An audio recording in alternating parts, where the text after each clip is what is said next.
Muito bem, meus irmãos, nós vamos então dar início à nossa Escola Bíblica Dominical deste domingo 9 de fevereiro de 2025 e hoje dando início à exposição do livro de Amós.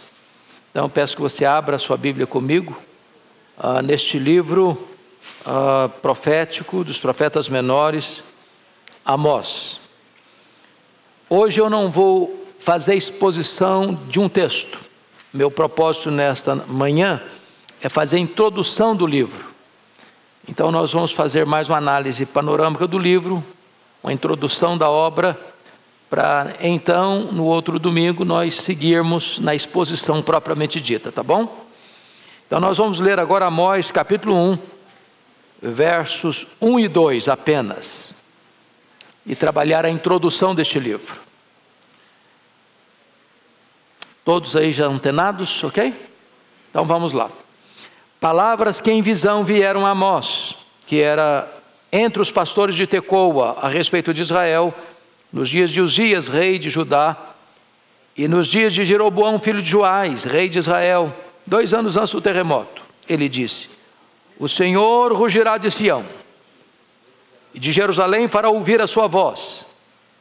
Os prados, os pastores estarão de luto, e secar-se-á o cume do Carmelo. Então vamos tratar hoje Amós, o homem, seu tempo e sua mensagem.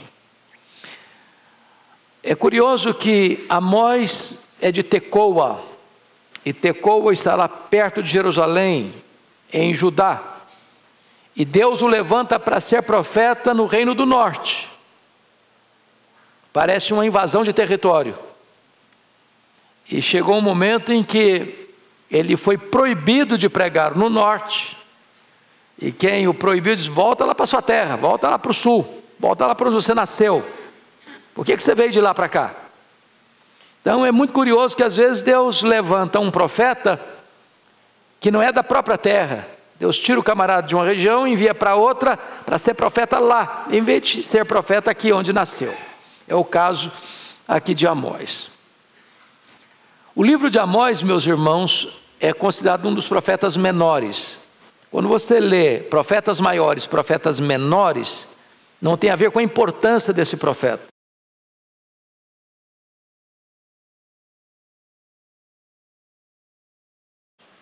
Essa terminologia, profeta maior e menor, tem a ver com a quantidade daquilo que foi escrito. Então são 12 profetas menores. Os profetas maiores é porque tiveram um volume maior de registro do que escreveram. No caso, Isaías, Jeremias, Ezequiel e Daniel. Então, por isso que é chamado profeta menor. Amós deveria ser lido nos parlamentos, nos palácios, nas cortes, no comércio internacional, nas relações internacionais, porque certamente este livro é o mais robusto manual de justiça social, não só da Bíblia, mas da literatura mundial. Esse livro é uma trombeta de Deus aos ouvidos da nação brasileira, na nossa atual conjuntura. Ele não apenas traz o diagnóstico da realidade de Israel no século 8º a.C., mas ele, ao mesmo tempo que abre e vê as entranhas da nação de Israel, a doença letal que está destruindo Israel, mas também aponta para os mesmos problemas que depois de 2.800 anos ainda assolam o Brasil e as nações da terra. Isso revela para nós que a Bíblia é um livro mais atual do que o jornal que foi publicado hoje. A Bíblia escreve a história antes dela acontecer. Os tempos mudaram, mas o coração do homem não. É tão mau e tão corrupto como foi desde a queda dos nossos primeiros pais. Amós ele abre o ministério profético canônico, ou seja, Amós é o primeiro profeta a escrever.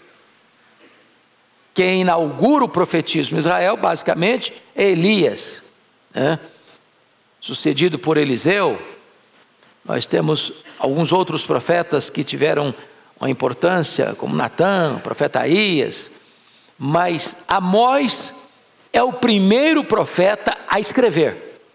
Então ele inaugura o que nós chamamos de profetas canônicos, ou seja, profetas que deixaram sua mensagem escrita. Embora Isaías tenha sido um profeta tão relevante, inaugurando o profetismo, nós não temos registro de Elias. Aliás, pelo que nos consta, a única coisa que ele escreveu foi uma carta ao rei Acasias. Mas nós não temos nem mesmo o conteúdo pleno dessa carta. Então ele não foi um profeta escritor. Amós foi o primeiro profeta escritor. A palavra Amós, o nome Amós, já representa o conteúdo do seu livro, porque a palavra Amós significa aquele que carrega fardos. E não foi fácil para esse profeta pregar o que pregou, porque a profecia dele denuncia de maneira contundente os pecados das nações ao redor, os pecados de Judá, fechando nos pecados de Israel.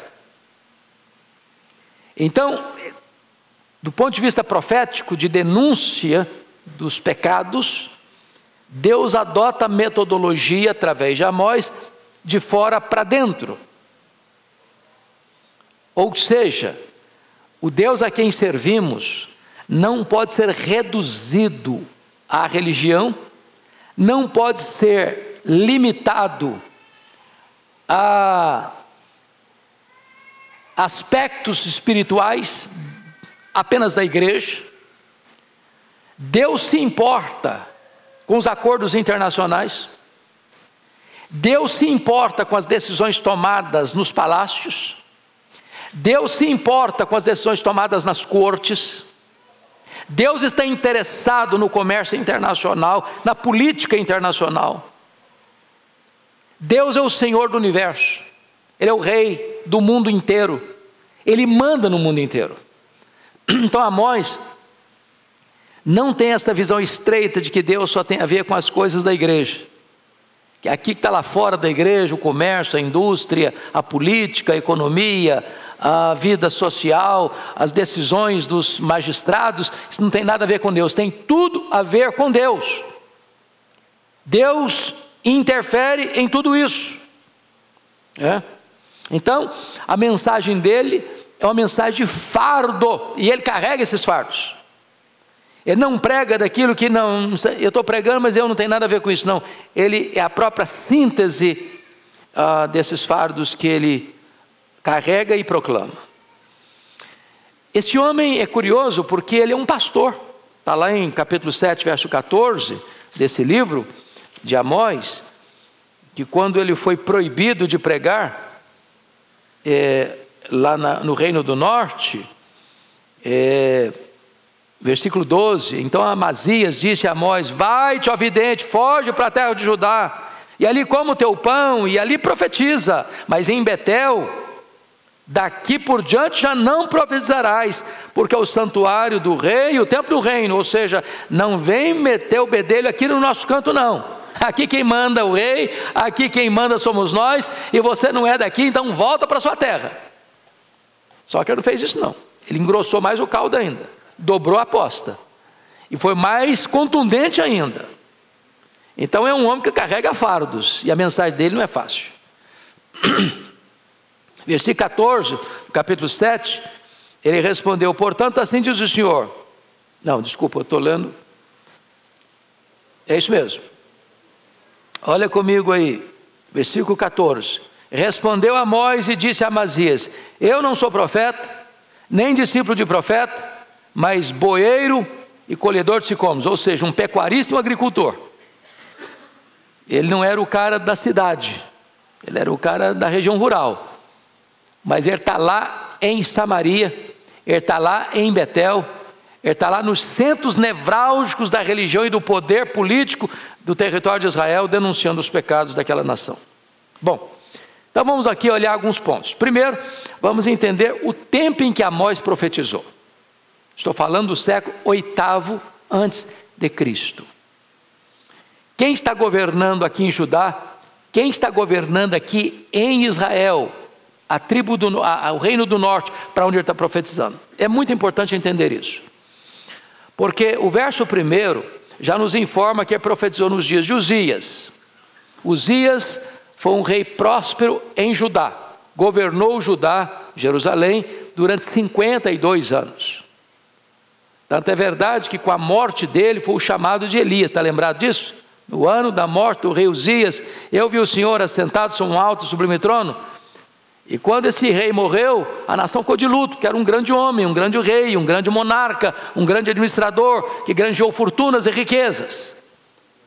Então, aqui no sul, quem está governando é Uzias, enquanto ele está profetizando. Mas e no norte, quem está governando? Prossegue o verso 1. Nos dias de Jeroboão, filho de Joás, rei de Israel. Então vamos entender isso aqui, porque pode trazer alguma confusão para alguém. O reino do norte, o que é o reino do norte? O reino do norte é composto das 10 tribos que seguiram a liderança cismática de Jeroboão I. Lembram disso? Jeroboão I era servo de Salomão. Em virtude dos pecados de Salomão, Deus julga Salomão e diz: olha, eu vou tomar o reino. E Deus mesmo, através do profeta Aías, conclama Jeroboão I, que era servo de Salomão, de que ele seria o líder dessa divisão. Salomão ficou sabendo disso, ficou com muita raiva do camarada, mandou matá-lo. E Jeroboão I foge para o Egito.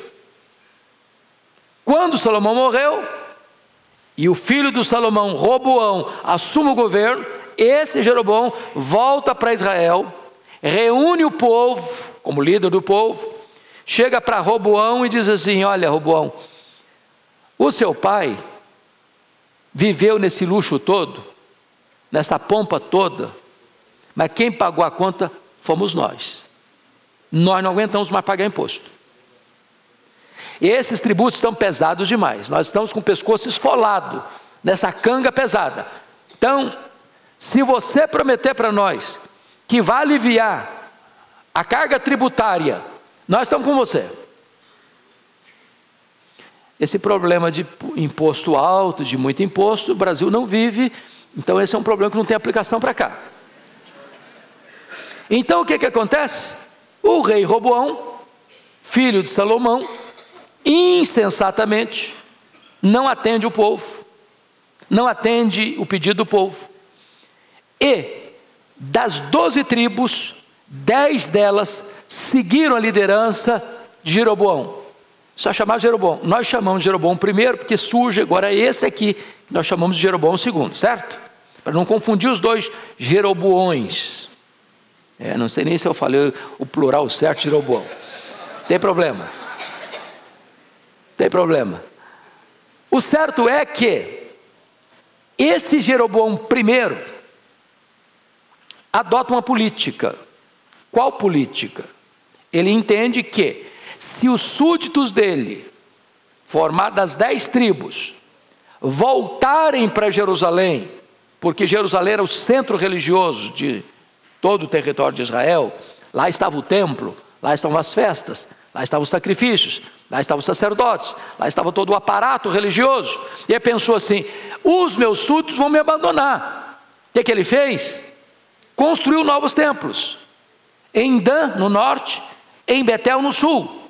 Fez 2 bezerros de ouro e disse para o seu povo: agora os nossos deuses são esses bezerros. Constituiu novos sacerdotes, nova liturgia, novo estilo de culto. Transformou a religião num instrumento para a sustentabilidade do seu poder político. Notinha de rodapé. Esse reino do norte durou 209 anos, de 931 a.C., com a morte de Salomão, até 722 a.C., quando a Síria dominou esse reino do norte e levou essas 10 tribos para o cativeiro. Detalhe, nesses 209 anos, 19 reis foram levantados. 19. Todos esses reis, todos, sem exceção, todos, seguiram no caminho de Jeroboão. Primeiro, que caminho? Adotaram os bezerros de ouro como divindade oficial do reino de Israel. Quando você vai lendo nos detalhes, você percebe que muitas vezes eles fizeram uma espécie de mistura, um sincretismo, como se eles estivessem adorando a Deus através dos bezerros de ouro.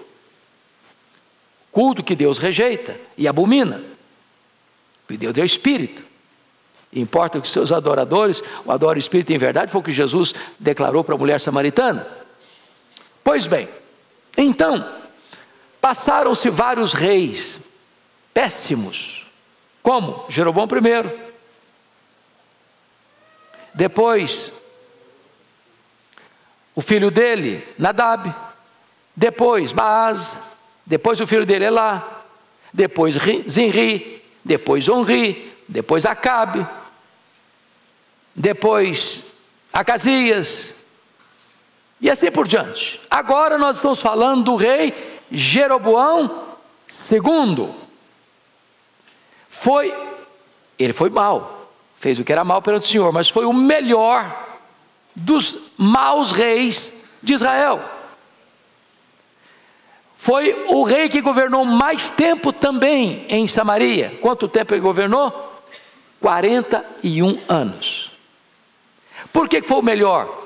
Porque foi o período de prosperidade como nunca antes aquele reino do norte havia experimentado. Por que ele experimentou prosperidade? Porque o cenário internacional estava tranquilo. A Síria está tranquila, o Egito está tranquilo. Ao redor ele consegue ampliar o mapa de Israel e conquistar terras dos seus vizinhos, recebendo deles tributos. Então Amós está sendo levantado aqui para profetizar no período áureo da nação, do ponto de vista econômico e do ponto de vista político. Ou seja, eles estão vivendo com prosperidade e com tranquilidade. Não tem ameaça política de outros povos querendo invadir, e eles estão desfrutando agora de prosperidade financeira, paz nas fronteiras, prosperidade dentro dos muros. Esse é o período, esse é o tempo em que esse homem governa, Jeroboão I. Então, é nesse tempo de prosperidade é que Deus levanta Amós. Agora, preste atenção no que eu vou lhes dizer, porque isso é muito sério. Leia a história e você verá. O povo de Deus afastou-se mais de Deus na prosperidade do que na escassez. Vou repetir. O povo de Deus afastou-se mais de Deus na prosperidade do que na escassez. É isso que está acontecendo aqui. Então, agora vamos ver nessa conjuntura qual foi a mensagem de Amós. Primeiramente, olha o capítulo 3, verso 2, quando Amós vai dizer que privilégio implica em perigo. 3:2, leia comigo, por gentileza, toda a igreja. Agora, Bíblia aberta, vamos caminhar juntos. Vamos lá, todos nós? De todas as famílias da terra, somente a vós outros vos escolhi. Portanto, eu vos punirei por todas as vossas iniquidades. Então, preste atenção. E Amós está desmistificando aquela ideia de que eleição, a doutrina da eleição, favorece a lassidão moral, ao relaxo espiritual, ao descuido espiritual. Não. O fato de Deus ter nos escolhido não nos deve estimular a uma vida relapsa, descuidada, desobediente. Ao contrário, a Bíblia deixa isso claro no Novo Testamento. Deus nos escolheu em Cristo antes da fundação do mundo para sermos o quê? Santos e irrepreensíveis perante Ele em amor. Então, o fato de você ser crente não dá para você privilégios para fazer o que você quer. O fato de você ser crente, dá para você a honra de viver em santidade, de ser diferente, de não ser massa de manobra no meio deste mundo que está posto no maligno. Segundo aspecto que ele menciona neste livro: o governo de Deus, meus irmãos, isso é tão importante, se estende às nações. Então, por favor, confira aí comigo, no capítulo 1, o que ele vai mencionar. Você vai perceber que ele vai mencionar aí 8 nações. 8 nações.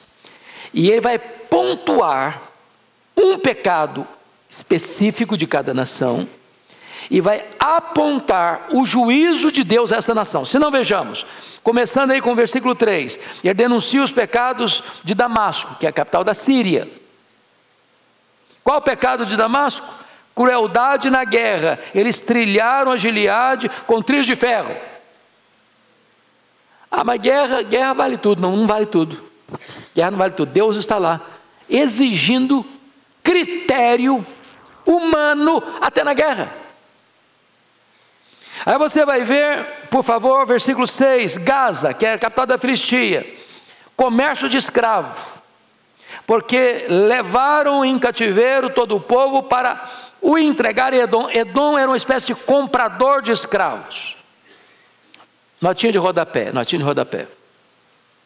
Você quer conhecer um pouco melhor a história do Brasil? Leia os 3 livros, a tríade de Laurentino Gomes, Escravidão, 1, 2 e 3. Você sabia que o Brasil foi um dos maiores compradores de escravos do mundo? Que 70% dos escravos que vieram para o Brasil vieram de Angola? E que 50% até 70% dos escravos morreram entre a captura e o transporte nos navios negreiros? Que quando os escravos adoeciam nos navios, eles eram jogados no mar vivos, e que a rota dos navios era a rota dos tubarões. Deus se importa com isso, e Deus está denunciando Gaza, que é a capital da Filistia, pelo tráfico de escravos, comércio de gente. Mas Deus só está ligado à igreja. Não, Deus está lá, se importando com isso.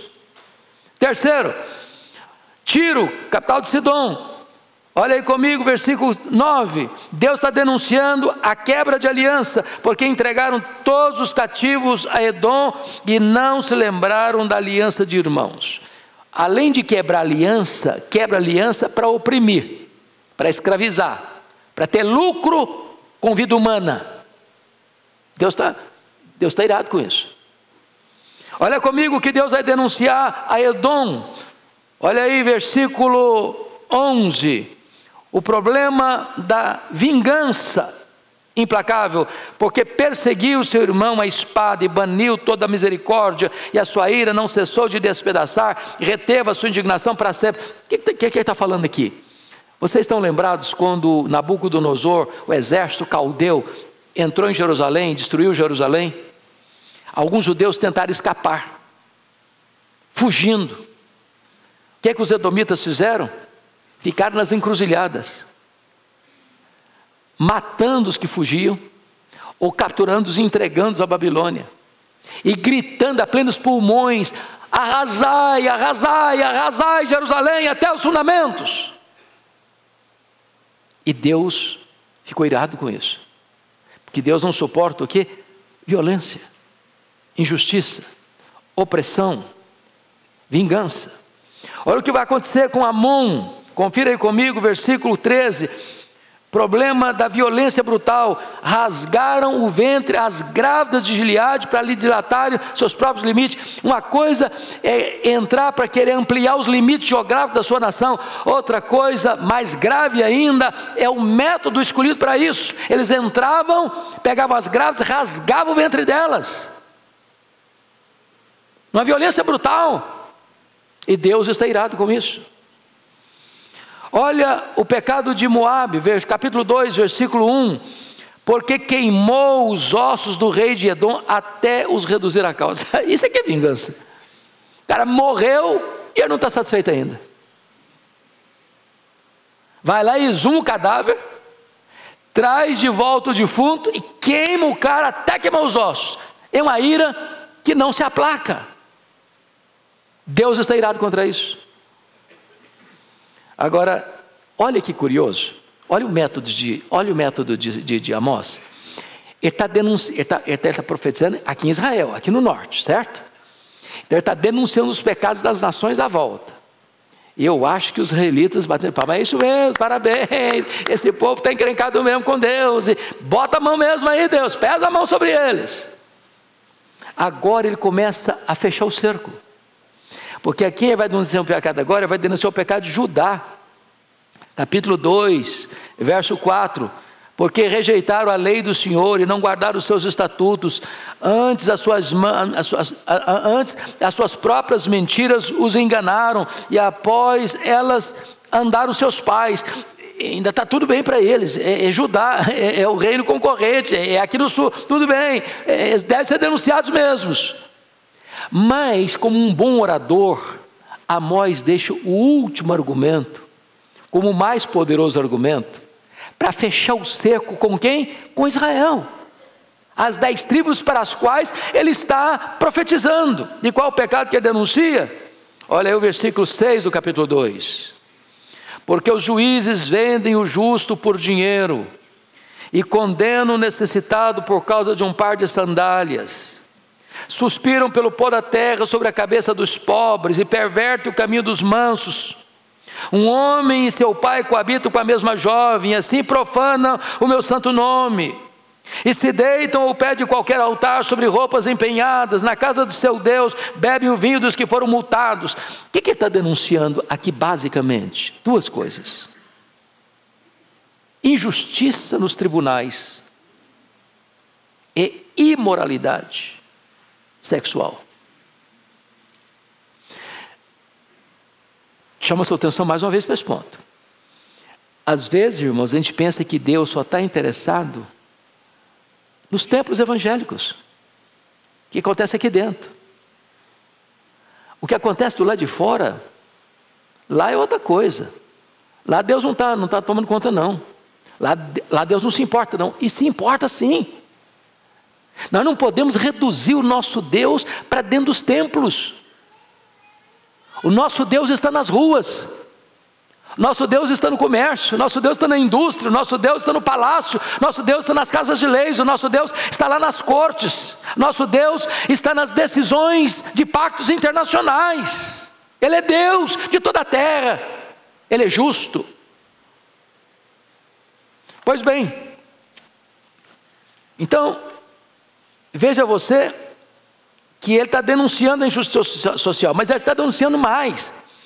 Amós está denunciando a hipocrisia religiosa. Olha comigo capítulo 5, versos 21 a 23, a 24, 21 a 24. Vamos toda a igreja comigo, vamos lá? Aborreço, desprezo as vossas festas, com as vossas assembleias solenes, não tenho nenhum prazer. E ainda que me ofereçais holocaustos e vossas ofertas de manjares, não me agradarei deles, nem atentarei para ofertas pacíficas de vossos animais cevados. Afasta de mim o estrépito dos teus cânticos, porque não ouvirei as melodias das suas liras. Antes corra o juízo como as águas, e a justiça como o ribeiro perene. O que Deus está dizendo? Trocando em miúdos. O que Deus está dizendo é que precisa existir conexão entre o que você vive fora do templo com o que você cultua dentro do templo. Deus não aceita um culto no templo hipócrita. Porque está o quê? Divorciado da vida. Lá fora do templo, a injustiça corria solta, a opressão corria solta, a imoralidade corria solta, a injustiça corria solta. Agora entrou no templo, tudo santinho, tudo bonitinho, glória a Deus, aleluia, amém, louvado seja o Senhor, levanta as mãos, ora, canta, prega. Saiu daqui, o pau quebra. Aí é outra coisa. Não, Deus não aceita isso não. Deus quer o quê?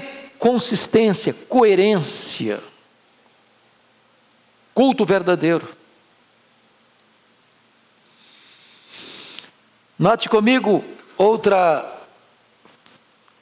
aspecto da mensagem do profeta, é que ele denuncia o juízo divino. Olha o capítulo 6, versos 7 e 8.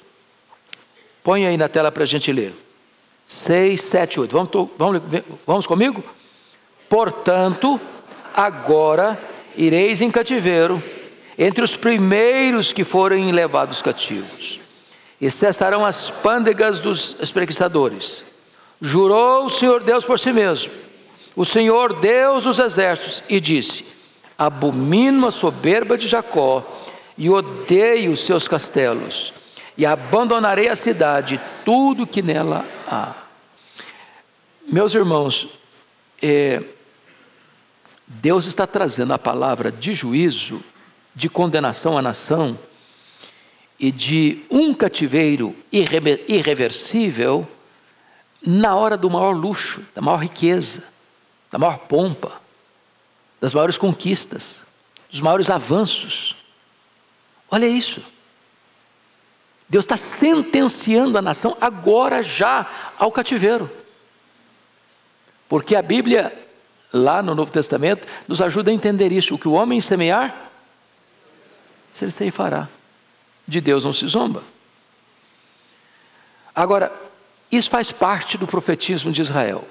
Os profetas vinham trazer uma palavra de juízo, solene, mas sempre terminavam com a porta da esperança aberta. E Amós também anuncia um tempo de restauração. Veja comigo capítulo 9, versos 11 a 15. Olha essa parte final da profecia. Você pode ler comigo toda essa parte aí, onde Deus vai, mesmo diante do cativeiro, porque Ele é o Deus que, ao amar, disciplina. O Novo Testamento trata isso, porque se não tem disciplina, não tem amor. O amor responsável disciplina. O que Deus vai prometer? Versículo 11.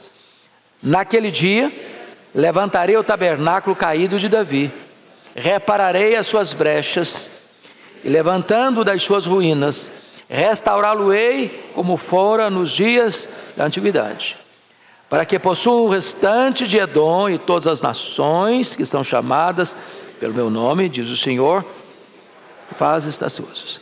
Eis que vem dias, diz o Senhor, em que o que lavra segue logo ao que ceifa, o que pisa as uvas ao que lança semente.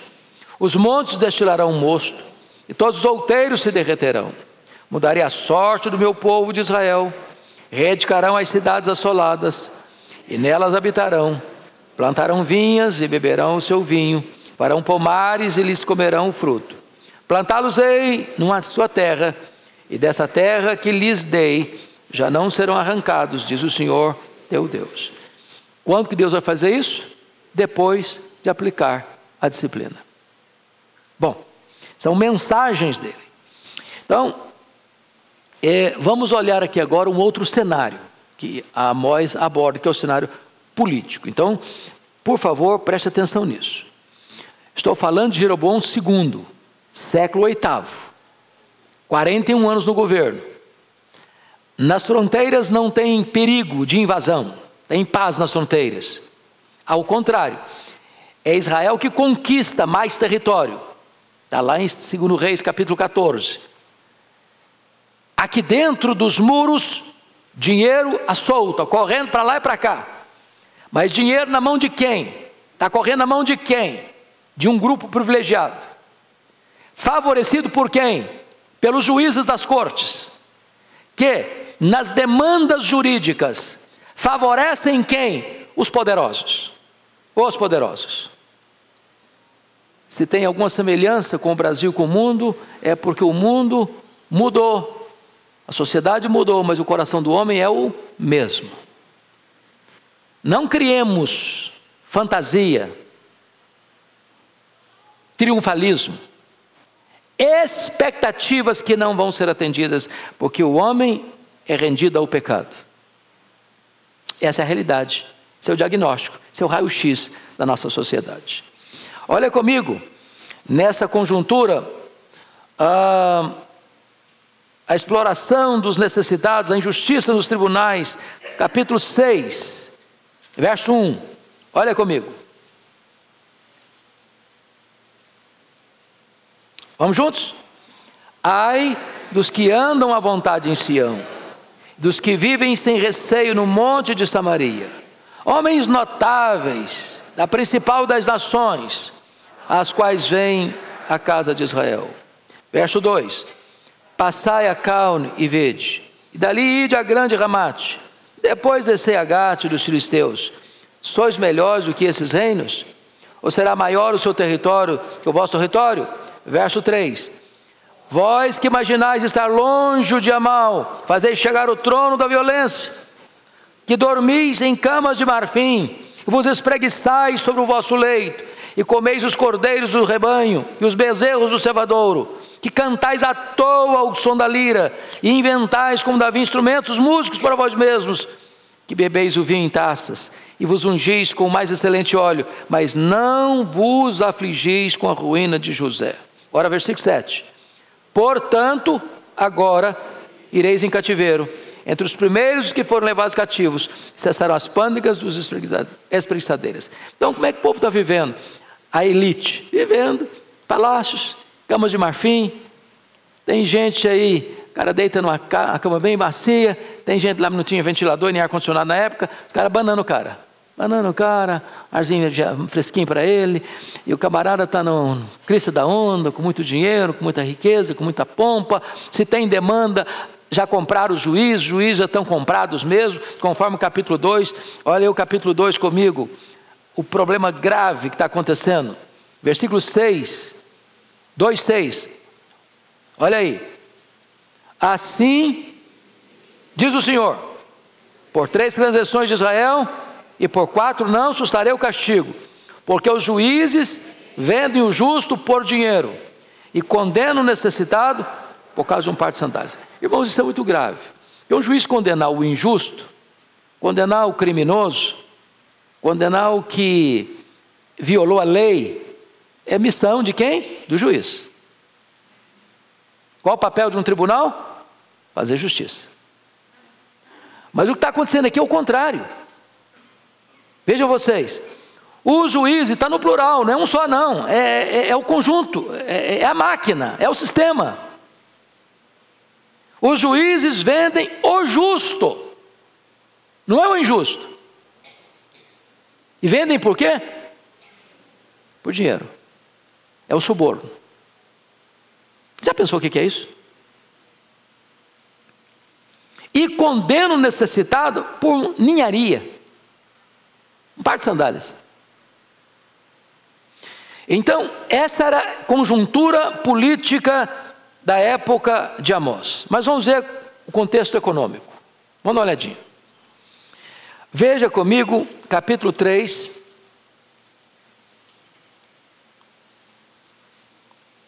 versículo 15. Leia aí, vamos juntos. Derribarei a casa de inverno com a casa de verão, as casas de marfim perecerão, e as grandes casas serão destruídas do Senhor. O que você percebeu aí? Riqueza, ostentação. Nenhum problema com a riqueza, nenhum problema com a casa grande, nenhum problema com a casa de marfim, se você quiser. O problema é como você chegou lá, a que preço, a que custo. Se foi a custo da violência, se foi a custo da injustiça, se foi a custa de ganhar processos na justiça porque você comprou os juízes, se foi a custa de maltratar o outro e humilhar o outro e desprezar o outro e fazer injustiça contra o outro, Deus não quer essa riqueza. Então é melhor você morar de uma maneira mais modesta e botar a cabeça no travesseiro e dormir a noite toda, que viver no luxo, na riqueza, no fausto, mas não ter paz no coração e nem ter a bênção de Deus. Esse era o problema deles lá. Agora, por favor, dê uma olhadinha comigo no capítulo 4, porque isso aqui é complicadíssimo. Veja que quando as mulheres se corrompem, é porque os homens estão duplamente corrompidos. Dizem os entendidos que as mulheres são as guardiãs dos valores. Quando elas deixam de ser guardiãs dos valores e passam a se corromper também, é porque a situação já está sem freios. Então vamos lá, olhadinha aí no capítulo 4, verso 1. Vamos lá? Ouvi esta palavra, vacas de Bazã, que estáis no monte de Samaria, oprimis os pobres, esmagais os necessitados, e dizeis a vosso marido, dá cá e bebamos. Hoje, claro que Amós não podia falar isso, né? Era processo em cima dele, não? Por que ele chama as mulheres de Samaria de vacas de Bazã? Bazã era uma região de pecuária, onde tinha as melhores reses, as mais belas, as mais caras, as mais valorosas, as mais produtivas, que viviam sempre gordas, bem nutridas e bem tratadas. Ao chamar essas mulheres de Samaria de vacas de Bazã, ele está dizendo que elas vivem nadando no luxo, na fartura. Mas olha vocês, que Amós não tem problema de dizer que elas oprimiram os pobres, que elas esmagaram os necessitados, e que elas diziam para o marido assim, dá cá e bebam. Dá cá o quê? O que é do pobre? É do necessitado. Para quê? Para a gente beber. Perceberam? Eles estão tomando o que é do outro, estão oprimindo o outro, estão querendo tudo para eles dar cá, ou seja, acumulação de coisas que não são lícitas, não são legais, são criminosas. Para quê? Para a gente viver uma vida no luxo. Vão beber, vão curtir, vamos celebrar, porque nós estamos com o poder nas mãos. O profeta está denunciando isso. Mas mais do que isso, o profeta denuncia não apenas famílias corruptas, o profeta denuncia, como no capítulo 2, versículo 7, cortes corruptas. Mas mais do que isso, ele denuncia extorsões legais. Confira comigo o capítulo 5, versos 10 e 12. Por favor. 5, 10 e 12. Vamos pular o 11. Leia o 10 comigo. Aborreceis na porta ao que vos repreende e abominais o que fala sinceramente. Então, quando uma pessoa está vivendo uma vida ilegal, ilícita, imoral, e não quer abandonar esse erro, ela não tolera ser o quê? Exortada, confrontada. Ela abomina quem vem trazer à tona os seus problemas. Versículo 12, leia comigo, 5:12. Porque sei serem muitas as vossas transgressões e graves os vossos pecados. Afligis o justo, tomais suborno e rejeitais os necessitados na porta. Trocando em miúdos, injustiça social. Deus se importa com isso? E muito. Mas tem mais. Não é só extorsão na família, não é só extorsão nas cortes, não é só extorsão legal, tem também extorsão comercial. Agora entra o comércio. Leia comigo o capítulo 8, verso 5. Isso é gravíssimo. Toda a igreja comigo. dizendo: quando passará a festa da lua nova, para vendermos os cereais, e o sábado, para abrirmos os celeiros de trigo, diminuindo o efa, aumentando o ciclo, com balanças enganadoras. Aqui é brabo, não é não? Fala a verdade. O cara vai no mercado comprar 1 quilo de açúcar, ele leva 900 gramas. Ele pede 1 quilo de carne moída, entrega para ele 800 gramas. Mas eles querem fazer outra coisa. Eles estão abrindo os celeiros de trigo, diminuindo o efa, a medida, aumentando o ciclo, o peso, procedendo dolosamente. O que é algo doloso? Maldade, né? Intencionalidade má. Dolosamente, com balanças enganadoras. Ô, gente, eu fui criado lá na roça, eu não sei se tem mais hoje. Se tiver, vai ser relíquia. Tinha aquela balancinha, tinha um péndulo no meio e 2 pratos. Né? 2 pratos. Tinha gente que fazia um arranjo ali para dar uma mascarada no negócio. E aí você botava o seu produto aqui e o peso era maior do que o real. É o que chamam de balança enganosa. Para o cidadão que está vendendo, tem mais lucro. Então, essa era uma coisa muito grave. Agora, preste atenção no verso 6. Para que estão fazendo isso? Verso 6, leia comigo. Para comprarmos os pobres por dinheiro, os necessitados por um par de sandália, e vendermos o refúgio do trigo. Olha aí.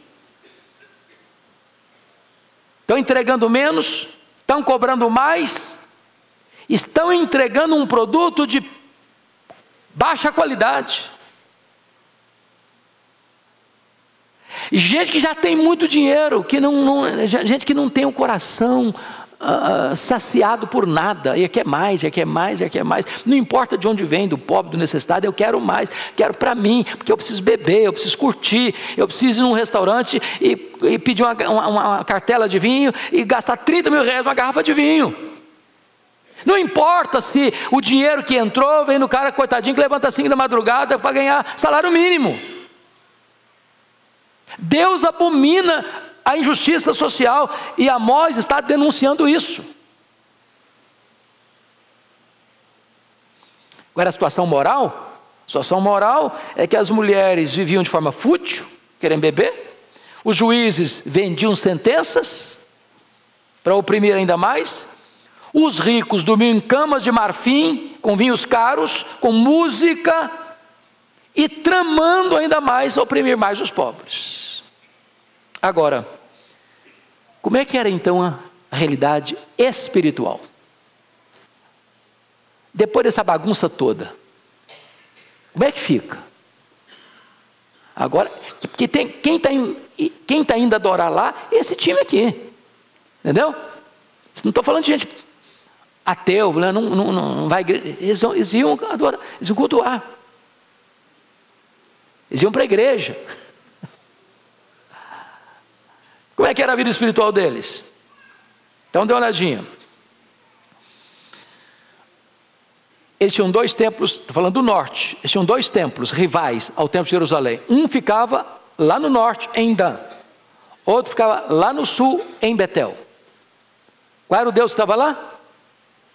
Bezerro de ouro.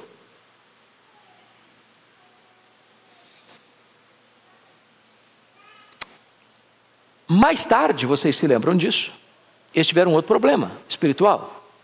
Na época do rei Acabe, lembram disso? Com quem que o rei Acabe se casou? Jezabel. De onde era Jezabel? De Sidom. Qual era o pai de Jezabel? Etbaal. Qual era a divindade oficial de Sidom? Baal. O que Jezabel fez quando casou com Acabe e veio morar em Samaria?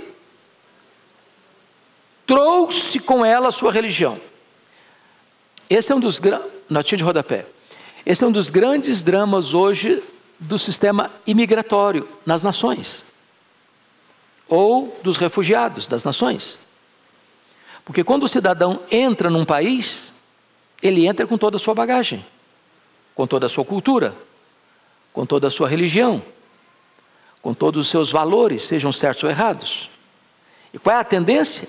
Impor essas mesmas realidades aqui onde chegou. Foi o problema que aconteceu com Jezabel. Ela traz de Sidom a divindade dela e ela impõe aqui em Israel o culto a Baal.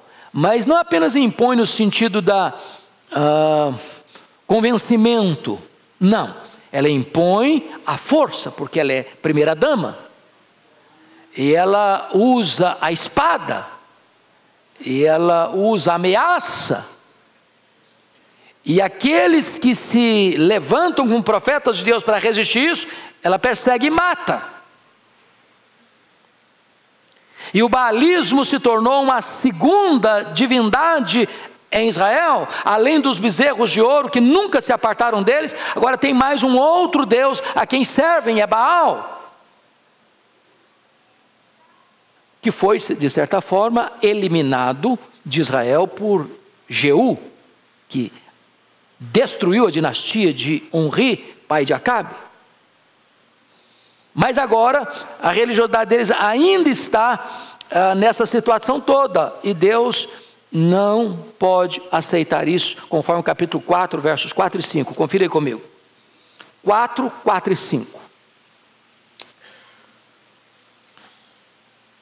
E já vamos caminhando para encerrar.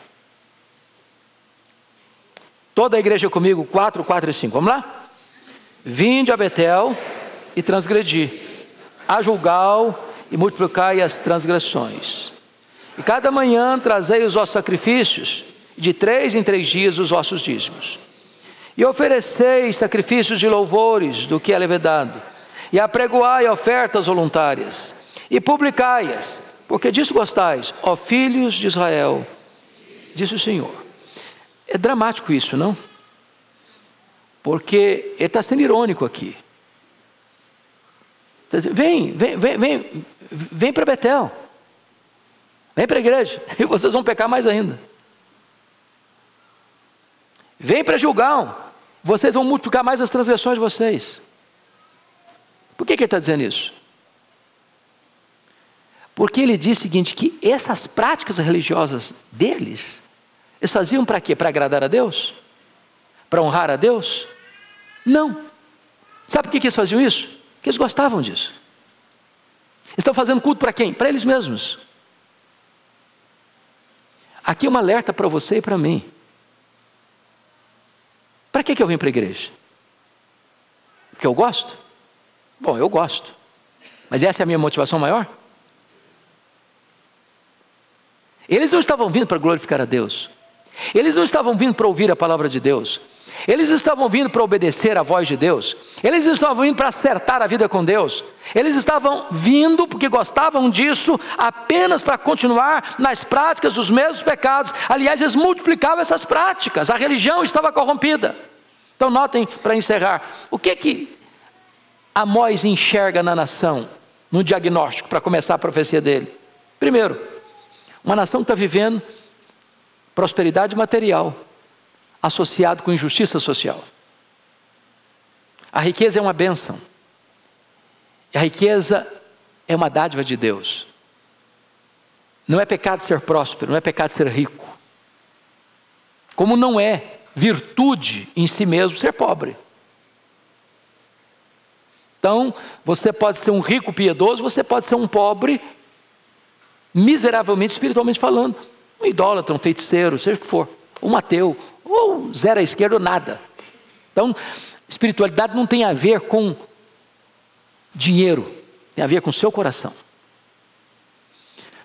Segundo diagnóstico que ele vê é que as famílias estavam corrompidas, a partir das próprias mulheres, que induziam os seus respectivos maridos a serem exploradores, para viverem uma vida de luxo, uma vida fútil, de bebedeira. O que Amós diagnostica?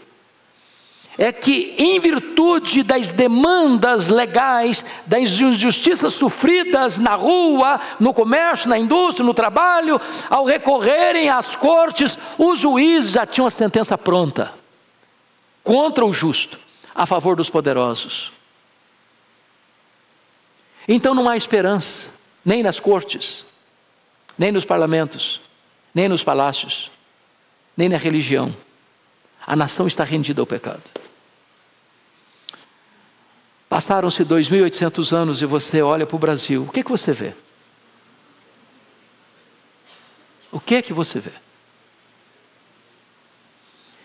E aí, irmãos, a mensagem de Amós é essa: não há esperança para o homem, não há esperança para a família, não há esperança para a sociedade, não há esperança para os governantes, não há esperança para os juízes das cortes, não há esperança para o comércio, não há esperança para a indústria, não há esperança para o mundo, a não ser em Deus.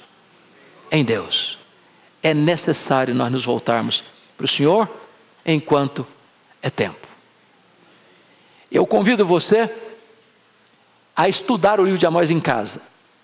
Se você ler o livro de Amós em menos de meia hora, uma sentada só, leia, torne a ler de novo. Vamos mergulhar nesse livro com a graça de Deus. Vamos beber desta fonte com a graça de Deus. E vamos pedir a Deus que Deus imprima essas verdades no nosso coração. E que esta classe aqui possa ser um elemento de mudança e transformação dentro da sua casa, lá no seu trabalho, onde quer que Deus tenha colocado você como um influenciador. Deus abençoe. Vamos ficar em pé, vamos orar. Obrigado pela sua presença, sua participação conosco. Gratidão, ó Pai, pela tua palavra. Gratidão pela atualidade dela, pela honestidade e integridade dela, em desvendar os nossos pecados, em nos corrigir, em nos exortar, mas também em nos trazer esperança da restauração que procede da tua graça e que emana do céu. Que esta mensagem, Deus, seja internalizada aqui em cada coração e na vida de todas as pessoas que agora nos assistem. Assim oramos em nome de Jesus. Amém. Deus abençoe a todos, até daqui a pouco, no culto das 11.